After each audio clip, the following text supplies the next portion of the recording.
Ladies and gentleman, ये वाली line सुनने के लिए सब लोगों के कान तरस गए थे ना। और आज इसके बाद और ज्यादा वेट करने की जरूरत नहीं है। और ये क्या चल रहा है भाई, Roman Reigns and CM Punk दोनों एक साथ वॉर गेम्स वाली टीम में। Okay, hello chatters, my name is Rohit and you are watching wrestle chatter.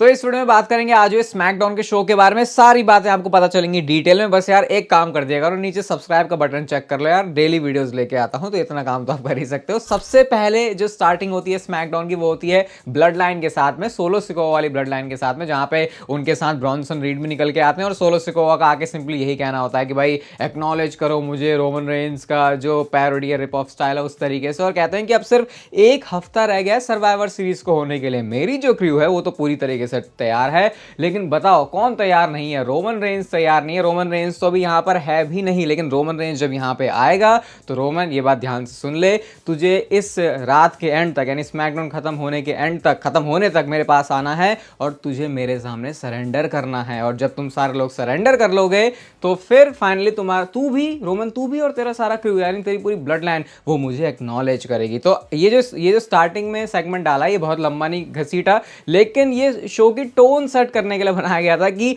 अब इसके ऊपर वो जो चीजें बिल्ड करने वाले हैं उसके ऊपर भी हम आएंगे, क्योंकि अच्छे से बात करना चाहूंगा मैं इसके बारे में। नेक्स्ट चीज, मैच होता है शो पर विमेंस यूएस चैंपियनशिप का जो टूर्नामेंट चला, भाई बड़ा इंटेंस इसको दिखाया और क्या परफेक्ट रिजल्ट भी इस मैच का निकला, क्योंकि चेल्सी ग्रीन ने एडवांस कर लिया यहाँ पे। लेकिन जेड कारगिल को भाई पता नहीं किसने मारा और इतनी बुरी तरीके से मारा, वो बिल्कुल कार के ऊपर पड़ी हुई है, आंख में उनका कुछ तो स्पॉट सा दिख रहा है, जो कार की विंडशील्ड है वो टूटी हुई है। निकोल डेस पूछ नाया जैक्स से जाके किसने मारा, बियांका ब्लेयर तो उसी तरीके से डिस्ट्रैक्ट हो जाती हैं। बट अच्छी बात मुझे ये लगी, मैं तो सही में चेल्सी ग्रीन के लिए ही रूट कर रहा हूं कि उनको ही बनना चाहिए first ever women's US champion, क्योंकि शायद वो इस अपॉर्चुनिटी को, इस मौके को डिजर्व भी करती हैं। भले ही आप ऐसा कह सकते हो उनका कैरेक्टर जोक वाला है, लेकिन फिर भी मुझे नहीं लगता एंटरटेनमेंट में ऐसी अब कोई ज्यादा चीजें मैटर करती हैं। इसके बाद अगला मैच आता है शो पर, Santos Escobar versus LA Knight के बीच में। इस टाइम पर जब मैच अभी शुरू नहीं हुआ, लेकिन पहले ही नाकामोरा की टाइटनट्रॉन पे वीडियो चल रही है, जहां पे वो क्या दहशत फैलाने वाले हैं उसका हमको ग्लिम्स मिल रहा है। इसी वजह से सांतोस एस्कोबार ने फायदा उठा लिया। इसके बाद एलन हाइट ने कंट्रोल ऑब्वियसली लिया, लेकिन फिर नाकामोरा को देखे फिर से डिस्ट्रैक्ट हो जाते, क्योंकि इस बार वो रैंप पर ही आ गए थे। लेकिन फायदा कुछ ज़्यादा उठा नहीं पाए भाई। यूएस चैंपियन है हमारे एलन हाइट, उन्होंने एक बीएफटी का बड़ा क्विक सा काउंटर किया, जो कि सांतोस एस्कोबार को भी समझ में नहीं आया, और उसके बाद मैच जीत गए और एलन हाइट मैच जीत गया। लेकिन नाकामोरा ने उनके ऊपर अटैक कर दिया था। तो यहाँ से क्लियरली ये इस फ्यूड की तरफ बढ़ रहे हैं। मैं तो यहाँ पे शायद देख रहा हूँ कि नाकामोरा यूएस चैंपियन भी बन सकते हैं अगर डब्ल्यूडब्ल्यू उनको स्ट्रॉन्ग वे में बुक करती है। ये नहीं कि बस आके मार रहे हैं, इसको स्ट्रॉन्ग बुकिंग नहीं कहेंगे, कि उनके कैरेक्टर में दम लगे, क्योंकि पिछले काफ़ी टाइम से जब भी कुछ एक्सपेरिमेंट किया नाकामोरा के साथ तो वो उतने अच्छी तरीके से डिलीवर हुआ नहीं है। इसके बाद ही हमको बैक स्टेज से कोडी रोड्स और निक ऑल्डिस ये साथ में दिखते हैं, और यहाँ पे निक ऑल्डिस बताते हैं कोडी रोड्स को कि भैया केविन ओवेंस तो आ नहीं रहा आज। कोडी रोड्स कहते हैं मैं ना मानने वाला, भाई तेरी बात मैं जानता हूँ उसको अच्छी तरीके से, वो होगा ही यहाँ पे। और कोडी रोड्स एंट्री करते हैं, जैकेट पहन के आए थे इस बार, तो सूट बूट में इतना देखने की कोडी रोड्स को आदत हुई है। कैसा लगा बच्चा सा, मतलब कोडी रोड्स पता नहीं अजीब से लगे मुझे आज देख के कि हाँ आज वो वाइब नहीं आ रही। तो पता चला कि भाई सूट पहन के आना ही चाहिए कोडी रोड्स को हमेशा। मैं कभी नहीं बोलूंगा कि ये बंदा सिर्फ सूट पहनता है। इसके बाद वो आते हैं रिंग में और कहते हैं कि फेस टू फेस होने वाला है मेरा रैंडी ओटन यहाँ पर नहीं है। वो लोग मुझे बता रहे हैं कि केविन ओवेंस यहाँ पे नहीं है, लेकिन मैं उस बात के ऊपर बिल्कुल भी बिलीव नहीं करने वाला। केविन ओवेंस बड़े गुस्से में बोलते हैं रिंग में आ अभी के अभी, जैसे एक बाप अपने बच्चे को डांट रहा होता कुछ इस तरीके से। लेकिन ये बाप थोड़ा गुस्से में है, ऐसा कोडी रोड्स को देख के लग रहा था। केविन ओवेंस आते हैं और कहते हैं भाई मैं तो इंसल्टेड फील कर रहा हूँ, मुझे देख मैं ऐसे अच्छे से कपड़े वपड़े ड्रेस्ड अप होके आया हूँ। और पता है केविन ओवेंस ने क्या पहना भाई? पहनी तो सिर्फ वो टैंक टॉप जैसी टी शर्ट ही है, बस उसमें वो बना हुआ है सूट और टाई। वो तो भाई उससे तुम पता नहीं कैसे मान रहे हो, वो बड़ा फनी लगा मुझे। और कहते तू कैसे बन के आया, कोई कपड़े वपड़े नहीं पहन के आ सकता था सही से? इसके बाद कोडी रोड्स कहते हैं भाई बकवास मत कर, रिंग में आ। केविन ओवेंस कहते हैं तुझे क्या लगता है कि जो तुझे चीजें चाहिए वो तुझे मिल जाएंगी? तेरे कहने पे थोड़ी मैं करने वाला हूँ। फाइट करनी है मेरे साथ, जब भी होगा जैसे भी होगा। मैं तुझे बता देता हूँ कि ये तेरा ही फॉल्ट है, जो भी सब हुआ। रैंडी ओटन को जो पिलाई हुई उसका भी जो सारा वो है ठीक रहा, वो कोडी रोड्स के सिर पे फोड़ देते हैं। और यहाँ से केविन ओवेंस का फाइनली एक्सप्लेनेशन शुरू होता है। वो सामने नहीं आया वैसे रिंग में, वो ऐसे इधर उधर से बातें कर रहे थे अनाउंसर टेबल के ऊपर खड़े होके। कहते हैं मैंने 4 साल लगा दिए पूरी ब्लड लाइन से फाइट करने में। रोमन रेंस वो बंदा है जिसने मेरा करियर तक खत्म करने की कोशिश करी, और जब वापस मैं आता हूं और देखता हूं तो मुझे क्या नजर आता है कि तू रोमन रेंस के साथ टीम बना के खड़ा हुआ है। भूल गया रेसलमेनिया के बाद जब तेरी स्टोरी फिनिश हुई थी, तेरे लिए मैं कितना ज्यादा खुश था, उस चीजों की तूने कोई भी कदर नहीं करी। और उसके बाद यही वो एक बहुत बड़ा रीजन दे रहे होते हैं कि क्यों केविन ओवेंस गुस्सा है कोडी रोड्स से, और ये सारा कोडी रोड्स का फॉल्ट है। कोडी रोड्स इसके बाद भाई एक अलग ही कोडी रोड्स नजर आ रहे हैं। इस तरीके से शायद कभी उन्होंने प्रोमो कट नहीं किया जो कि इंटेंसिटी बताता है इस फ्यूड की। कोडी रोड्स कहते हैं भाई तू कुछ भी बोल के अपने जो एक्शन है उसको जस्टिफाई नहीं कर सकता। मेरा रोमन को ज्वाइन करना, उसमें हम दोनों का कोई मैटर नहीं, हम दोनों को कोई लेना देना नहीं है। तू अपने को खुद ही नहीं आगे बढ़ने देता, तो खुद ही मतलब अकेला कोई बंदा तेरी ग्रोथ को रोक सकता है तो वो तू है। कहते हैं कि वो तू इतना ज्यादा ऑब्सेस्ड है कि तुझे पता ही नहीं चलता कि टीम एफर्ट भी क्या होता है। तूने कितना कुछ अचीव कर लिया है डब्ल्यूडब्ल्यूई में, लेकिन फिर भी जब बैश इन बर्लिन में तेरे पास मौका था मेरे सामने जीतने का, क्या पता अगर तू मुझे पावर बम मार देता तो तू जीत सकता था। तूने ट्रिगर सही टाइम पर पुल नहीं किया। वो कहते हैं रॉन्ग गाय के ऊपर तूने ट्रिगर पुल किया है जो कि रैंडी ओर्टन है। कोडी ने बोला भाई तूने सारी लाइंस क्रॉस कर दी, अब मैं तुझे मारूंगा, चाहे वो सर्वाइवर सीरीज में हो, आज हो, Sunday Saturday Night's Main Event के अंदर हो, कहीं पर भी हो, अब तो तेरी पिटाई आने ही वाली है। केविन ओवेंस कहते हैं कि ठीक है, पता नहीं सार्कास्टिक वे में बोला कैसे। केविन ओवेंस से कहते हैं कि मैं तो रैंडी ओर्टन को प्यार करता था, तब उसका ये हाल हुआ, तो सोच तेरा क्या हाल होगा। कोडी रोड्स भी बताए थे भाई मैं भी कोई लाइंस ऐसी नहीं है जो कि छोड़ने वाला, मैं भी सब कुछ लाइन जो है क्रॉस कर जाऊंगा। तो बड़े गुस्से में लगे दोनों। इवन गुस्सा ऐसा भी था कोडी रोड्स का कि बैक से जाते जाते भी वो थोड़ा बहुत कार्मेलो हेज से भी भिड़ जाते हैं, और अब इनके मैच को नेक्स्ट वीक के लिए शेड्यूल कर दिया। तो कोडी रोड्स के अंदर आज बहुत ज्यादा ऐसे गर्मी सी नजर आई, और सही में अब मैं इन्वेस्टेड हूं कोडी रोड्स और केविन ओवेंस की फील्ड में, जो कि मुझे कभी लगा नहीं था। तो यहाँ पे तो भाई प्रॉप्स देने पड़ेंगे जिस तरीके से डब्ल्यूडब्ल्यूई की क्रिएटिव टीम ने इसको बुक किया है कि एक ऐसी स्टोरी, एक ऐसी फील्ड जिसमें फैंस का इंटरेस्ट नहीं था, अब डेफिनेटली सारे फैंस उसको देखने में इंटरेस्टेड हैं। इसके बाद आता बैक स्टेज से ब्लड लाइन टॉक्स वाला सेगमेंट, जहां पे इनकी बातचीत चल रही है कि पांचवें बंदे का क्या किया जाए। सैमी ज़ेन कहते हैं अबे हम थोड़ी देर में सरेंडर थोड़ी करने वाले हैं, क्योंकि सोलो सिकोवा कह रहे थे, और सैमी ज़ेन ये भी बताते भाई मेरे तो सारे आइडियाज भी खत्म हो गए हैं। और उस टाइम पे जे उसने ने बोला व्हाट अबाउट कोडी, कोडी के बारे में हम लोग क्या सोच सकते हैं। तो रोमन जैसे सारे लोग ऐसे, जिमी ने कहा हाँ ठीक है, सबके चेहरे पे ऐसे अग्रीमेंट सा लग रहा था। रोमन ने तुरंत मना कर दिया, कहते हैं ओल्ड स्टोरी हो चुकी है, आई मूव डाउन, यानी मैं उन सारी बातों से निकल चुका हूं आगे। अब भैया ट्राइबल चीफ ने बोल दिया तो सारे लौंडे तो चुप हो जाएंगे। इसके बाद सैमी ज़ेन ने बोला कि यार देखो पता नहीं मुझे सेथ रॉलिंस अवेलेबल है या नहीं, लेकिन हम ट्राई कर सकते हैं सेथ रॉलिंस को एक बार फिर से। लेकिन जैसे ही उन्होंने बोला भाई रोमन का रिएक्शन ऐसा था, समझ में आ गया भाई सेथ रॉलिंस तो नहीं आने वाला।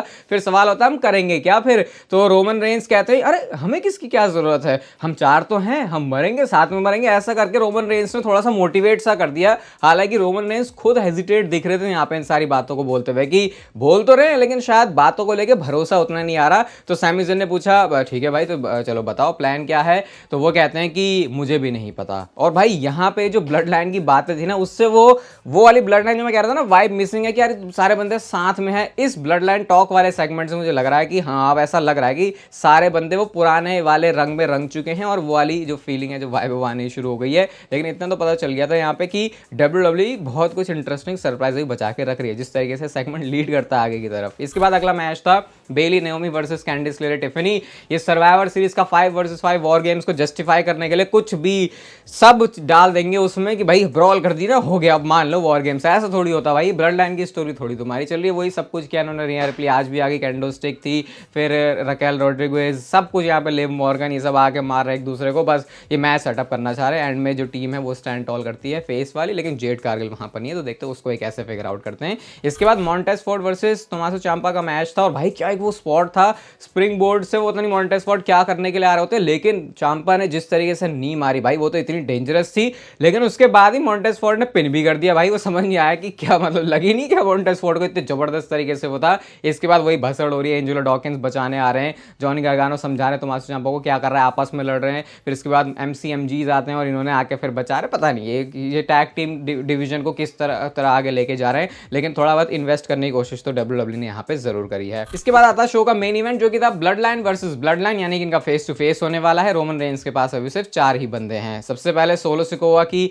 ब्लड लाइन की एंट्री होती है, और इसके बाद जैसे ही सोलो सिकोवा रिंग में आते हैं तो रोमन रेंस की ब्लड लाइन भी आ जाती है, बिल्कुल अच्छा शाही तरीके से। यार ऑरा दोनों में ही है, आप अगर दोनों टीम में देखोगे, एक में नेगेटिव हो रहा है, एक में पॉजिटिव हो रहा है। इसके बाद फेस टू फेस 5 वर्सेस 4 वाले सिचुएशन हमको सामने दिख रही है। रोमन रेंस से बोलते हैं सीधा सीधा सोलो सिकोवा की भाई देख देख मैं यहाँ पे फाइट करने नहीं आया हूँ, मैं अब भी तेरे से प्यार करता हूँ, मैं अभी जिमी, जे, सैमी सबसे प्यार करता हूँ, तुम सबको मैं प्यार करता हूँ। और अगर तुम चारों के चारों बंदे अभी मेरी ब्लड लाइन को ज्वाइन कर लेते हो ना, तो मैं सोच रहा हूँ कि सोलो सिकोवा ऐसा सोच भी कैसे सकते हैं, ऐसी बात मतलब कौन से डिल्यूजन में चल रहे हैं कि वो ये बात में बिलीव करते हैं कि मैं जो बात बोलने वाला हूँ ये रोमन रेंज मानेगा भी। वो कहते हैं अगर तुम चारों बंदे ज्वाइन कर लोगे ना तो हम ये जो कंपनी है इसको डेकेड तक चला सकते हैं। You don't have a fifth man, you don't have a wise man and you don't have a choice. ऐसे करके उन्होंने बोल दिया कि यार नहीं तुम कुछ भी कर लो, तुम्हारे पास ऑप्शन नहीं है। मतलब थोड़ा सा वकील सा भी ऐसे दिमाग से खेलते वैसा कि यार करने को तो वैसे भी कुछ है नहीं, तो हमें ही ज्वाइन कर लो। इसके बाद कहते तुम सरेंडर कर लो और मेरी टीम में आ जाओ,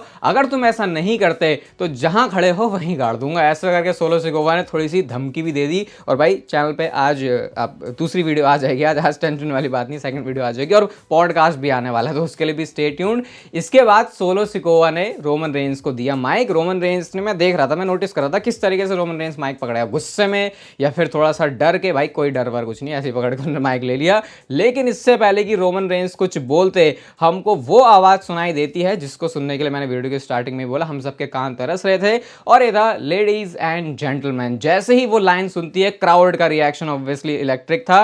रोमन रेंज का रिएक्शन सरप्राइज्ड एंड शॉक्ड कि उनको पता ही नहीं है कि पॉल हेमन यहां पे होने वाला है। ऑब्वियसली अगर पता होता तो इतनी भसड़ भी नहीं होती, क्योंकि अब तक वो बात कर चुके होते पॉल हेमन से। पॉल हेमन हमको देखते हैं, और भाई आज तो थोड़े से कपड़े और वेशभूषा के अंदर भी चेंज था, क्योंकि यूजुअली वो अंदर से पहनते हैं कमीज शर्ट, लेकिन आज उन्होंने एक टी शर्ट पहनी हुई थी। तो देखो भाई ऐसा छोटी, पता नहीं क्यों किया ऐसा, लेकिन जब इतने टाइम बाद बंदा देखता तो हर छोटी छोटी चीज पर नजर जाती है। My name is Paul Heyman करके उन्होंने बोला, क्राउड उनके साथ बोल रहा था, सब लोग इतने ज्यादा खुश थे। सोचो भाई कभी कोई मानता भी नहीं कि पॉल हेमन का रिटर्न भी इस तरीके से बना सकते हैं, लेकिन क्या मस्त इन्होंने स्टोरी टेलिंग की है। यहाँ पे ट्विटर पे मैंने ट्वीट किया है, उसको जाके आप जरूर देखना। इसके बाद वो कहते हैं यार चलो मेडिसन स्क्वायर गार्डन में टेबल मुझे तोड़ा गया था तो मेरी मैथ हो सकता है थोड़ी बहुत ऑफ हो, लेकिन देयर इज नो वे कि वॉर गेम्स मैच 4 वर्सेस 5 होगा। उससे तो भाई ये चीज क्लियर हो गई थी कि अब एक बंदा लेके आए हैं पॉल हेमन अपने साथ।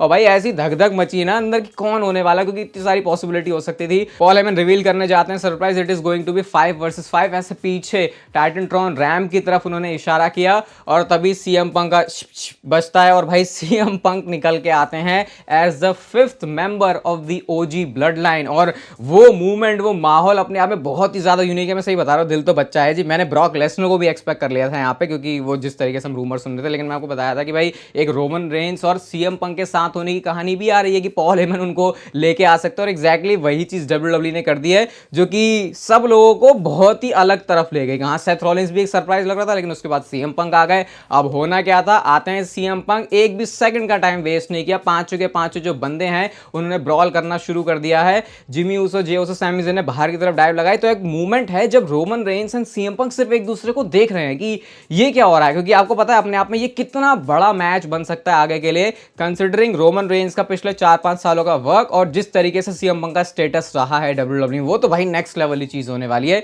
इतने में ही 2 टामा टोंगा लोग आए थे आई थिंक, और उसके बाद जीटीएस मारा सीएम पंक ने, रोमन रेंज ने भी मारा, तो दोनों ने अपने साथ में फिनिशर वाले जो मूव्स है वो लगाए। अब उसके बाद एक मूवमेंट और बन रहा है जब रोमन रेंज एंड सीएम पंक एक दूसरे को देख रहे हैं। और भाई फ्रेमिंग देखना जरा, पहले हल्का सा साइड में खड़े थे पॉल हेमन, उनको लगा नहीं एंगल में नहीं आ रहा मैं, उसके बाद बिल्कुल बीचों बीच वो आते हैं एप्रन पे पीछे से, और रोमन रेंज एंड सीएम पंक एक दूसरे को देख रहे हैं। और यहाँ पे एक तरीके से जो मेंबर एक तरीके से कंफर्म हो चुका है कि जो सीएम पंक है वो होंगे 5th मेंबर ओजी ब्लड लाइन के। 4.5 स्टार की रेटिंग में दूंगा आज की स्मैकडाउन को। काफी बढ़िया तरीके से जो शो है उसको लिखा गया था और पेस भी काफी अच्छी रही शो की। आज चैनल पर दूसरी वीडियो पॉडकास्ट के लिए स्टे ट्यून्ड, बताना आपको स्मैकडाउन कैसी लगी। ये वीडियो अगर आपको अच्छी लगी भाई तो लाइक कर दो, चैनल को सब्सक्राइब कर दो ऐसी और मस्त वीडियोस के लिए, और तब तक लेते रहो जिंदगी के मजे।